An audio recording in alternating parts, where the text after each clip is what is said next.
সে ধান লাগাতে চাইলেন, তা লাগাইছেন কি? ধান লাগাইছি, তা ধানে দেখছি কিরকম একটা পোকা ধরেছে। তা সে পোকার ওষুধ বেরোইছে তো বলছে। ওই কাঁচা গিরান তো দেখছি সবাই বলছে যে আছে ওই ধানে পোকা লাগছে। তাই একজনের কাছে 5,000 টাকা হাওলাত করেছি ওসে স্প্রে করবো বলে। আপনার ওই স্প্রে করার মেশিন গান দিয়ে দিন, আমি একটা স্প্রে করবার বুঝছি। হ্যাঁ, তা নিয়ে না, আমিও বাজার ঘাটের দিকে 2 টাকার মধ্যে যাবা নেই, আমারও কিনতে হবে। তা আমার একটা ঢম কেনার, কম টাকা একটা ঢম কেনার ব্যবস্থা করে দাও দিনই, একটা স্প্রে করার। কিনবো 1-2 সপ্তাহ পরে দিয়ে নেন ভাই। আমার ছেলে গেছে কয়েকদিন হলে বিদেশ, তা হাতে এরকম টাকা পয়সা নেই, হাত পুরো ফাঁকা ভাই। আপনি দেওয়ার ব্যবস্থা করেন না একটু। আচ্ছা। এই ঠান্ডা বাতাসে বসে থাকা আসছে, ভুইতে যাই এখন খাটা ভালো। তার কি করবো বলুন? আব্বা আব্বা, তুমি তো চোখে সব দেখতে পাও।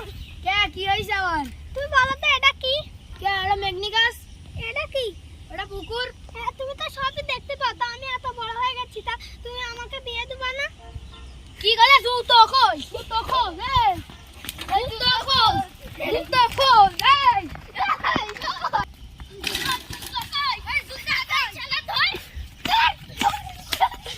ও বাবা বাবা গো! আব্বা, তুমি আমাকে মারো না। আর কবি তোর মার সাথে যখন কব